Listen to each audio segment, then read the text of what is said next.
Okay. What after spending your entire career in Northeast New Orleans, is it going to be a bit of a culture shock to you?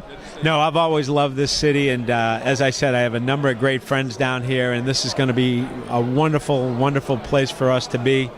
I can't wait to get started. You know, the Northeast, you know, when you guys are in shirt sleeves and we're shoveling snow, I'm looking forward to being down here.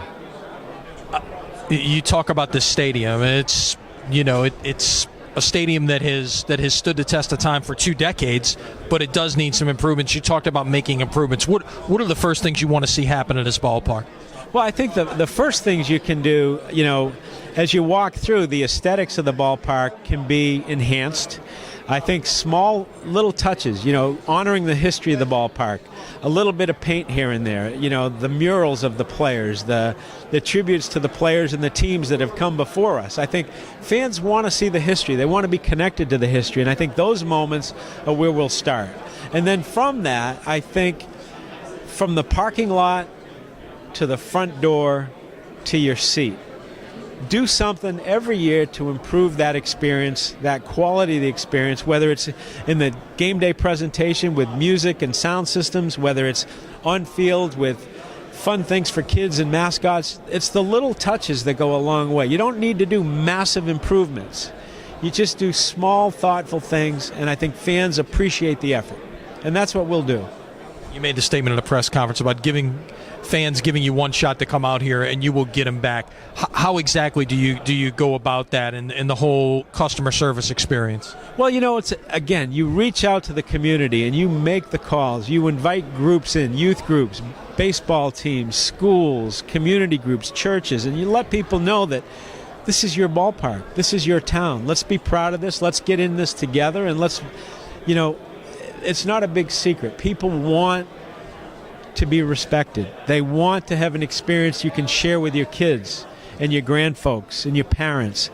We're going to be that experience, and we're going to make it something that everybody can afford.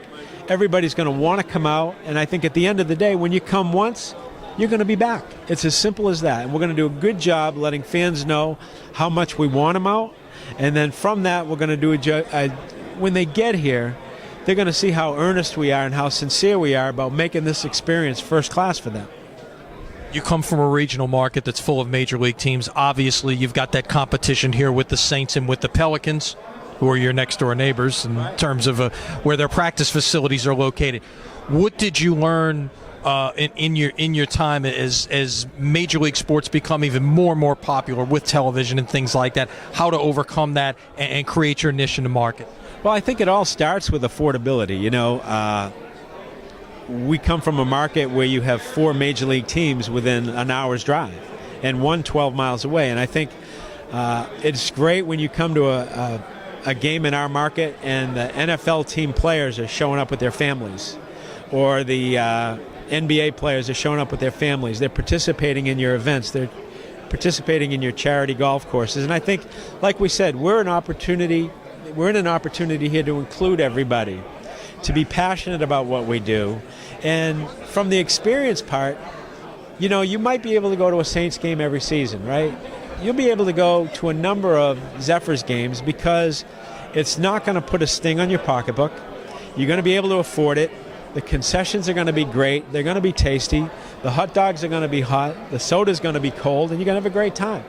And to be able to do that in a ballpark that's immaculate, that you can trust us with your family with, that to me is the message to all our fans is come on out, it's a new day. You're going to love this experience. A year ago at the baseball winter meetings, you meet with Mr. Bieber. Yes, sir. Fans. What made you want to become a part of this New Orleans Zephyrs franchise? I've always loved the resiliency of New Orleans. It's something I wanted to be part of. It's a great city. Barry and I have been friends for 100 years, and Barry is the salt of the earth, and he would talk to me day in and day out about what a great town this was for sports. You know, and you have the impression when you're not from New Orleans that it's all football all the time. But it's really not. It's a great sports town. They love their sports teams. If you look at Tulane's baseball program and the crowds that Tulane draws, and if you look at LSU, and the LSU leads the country in attendance every year. those are baseball communities, and we want very much New Orleans to be considered one of the best baseball communities in the world, not just the United States, in the world. And I think if you look around and you see the amount of people in this community, we're not just going to draw from Jefferson Parish in New Orleans. We're going to draw from the region and from the state of Louisiana, and that's huge, and we want everybody to feel like this is their home. Thank you very much, guys.